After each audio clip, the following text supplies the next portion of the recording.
In this video, we will make a horror scene from scratch. We will create a zombie character and include it in the game, and this zombie will scare us.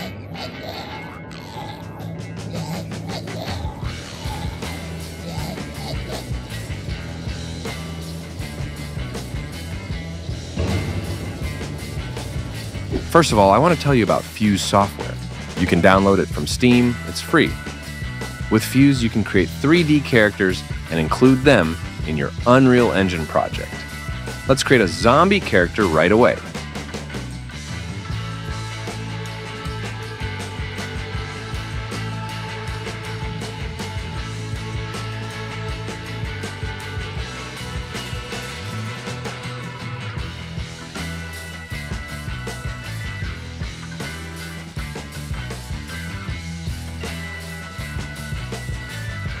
Now, let's export it.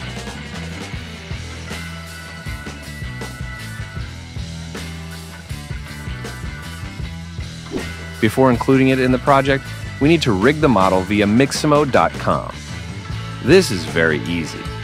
We upload the exported OBJ file to Mixamo.com. Here, it tells us that we need to specify some points in order to rig the character. We take care of these, as in the example, and wait for our character to be ready.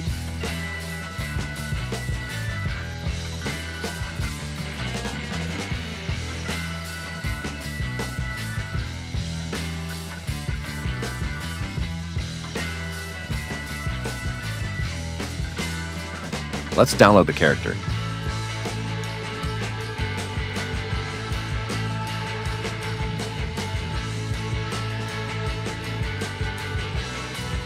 Now, we come to the Animations tab from the menu on the top left and select and download animations for our zombie.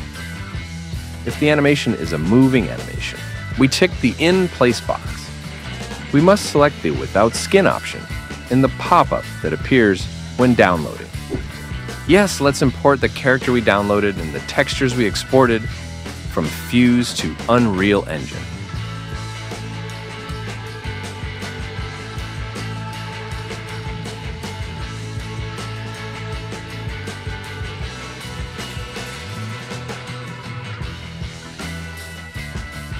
Let's create a material and connect the textures to the relevant places.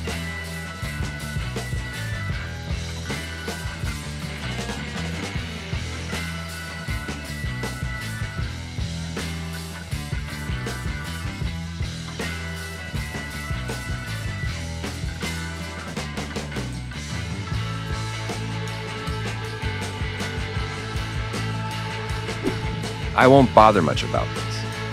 There is a problem with the eyelashes of the characters imported from Fuse. To prevent this, we set the material blend mode to mask. We also connect the A channel of the diffuse map to the opacity mask. Now let's import the animations we downloaded from Mixamo. Select the zombie mesh from the window that opens. Let's place it on the stage. Let's see if it moves.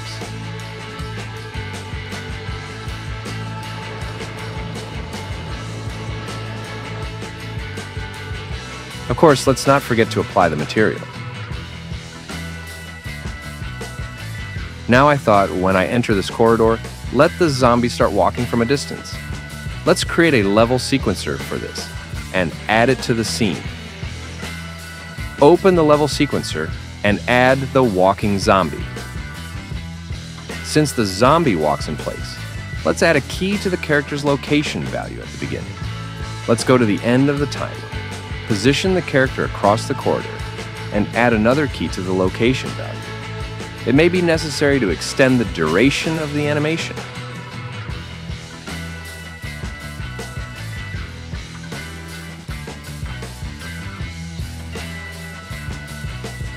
Now let's do a test. Let's connect the level sequencer to the Event Begin Play node in the level blueprint with the Play node.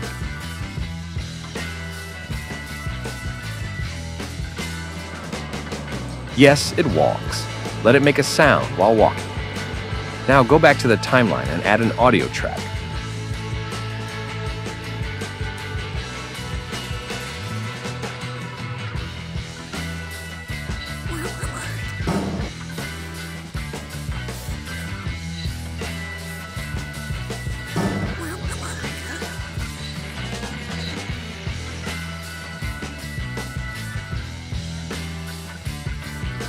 This sound will create an effect when we see the zombie. Let's add a zombie sound and extend this to the end of the timeline.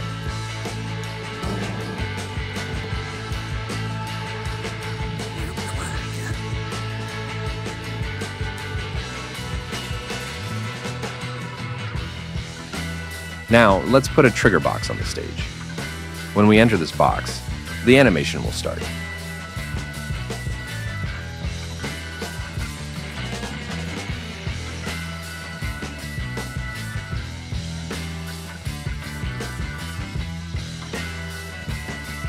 The animation takes an estimated 13 seconds. After 13 seconds, we will destroy the zombie.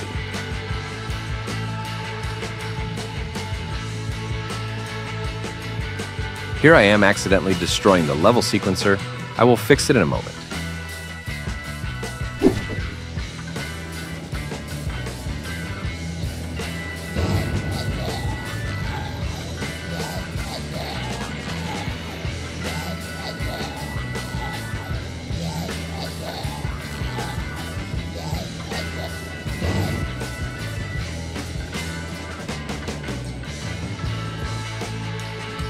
"12 seconds would be better.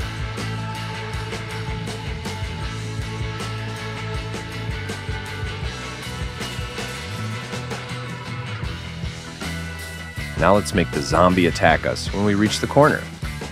I will use another animation I downloaded from Mixamo. Actually, I will repeat the first process.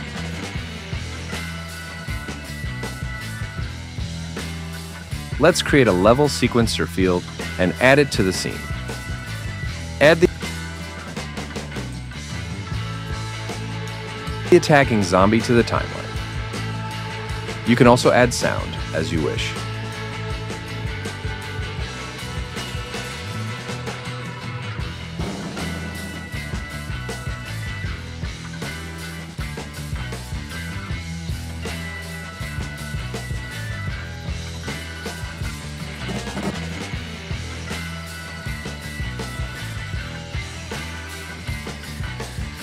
Let's add another trigger box right in the corner.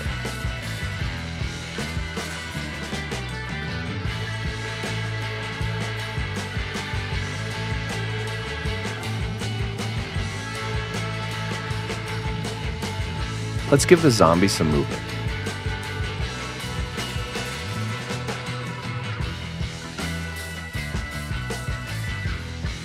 Let's go back to the level blueprint and connect the level sequencer to the new trigger box with the play node. The zombie is attacking itself there.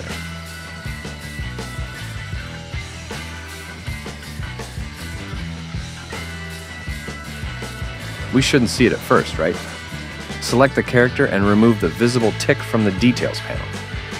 Then, let's bring it to the level blueprint and make its visibility true when we enter the trigger.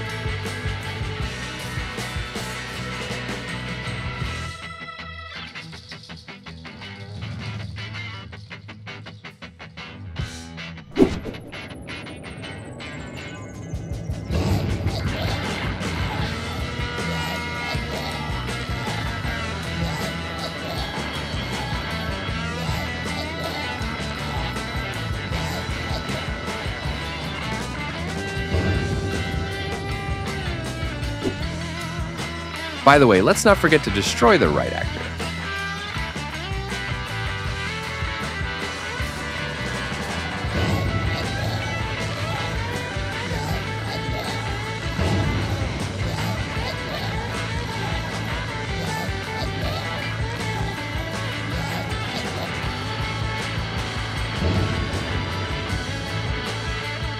Finally, let's add a do once right after the trigger nodes so that the animations do not play back to back.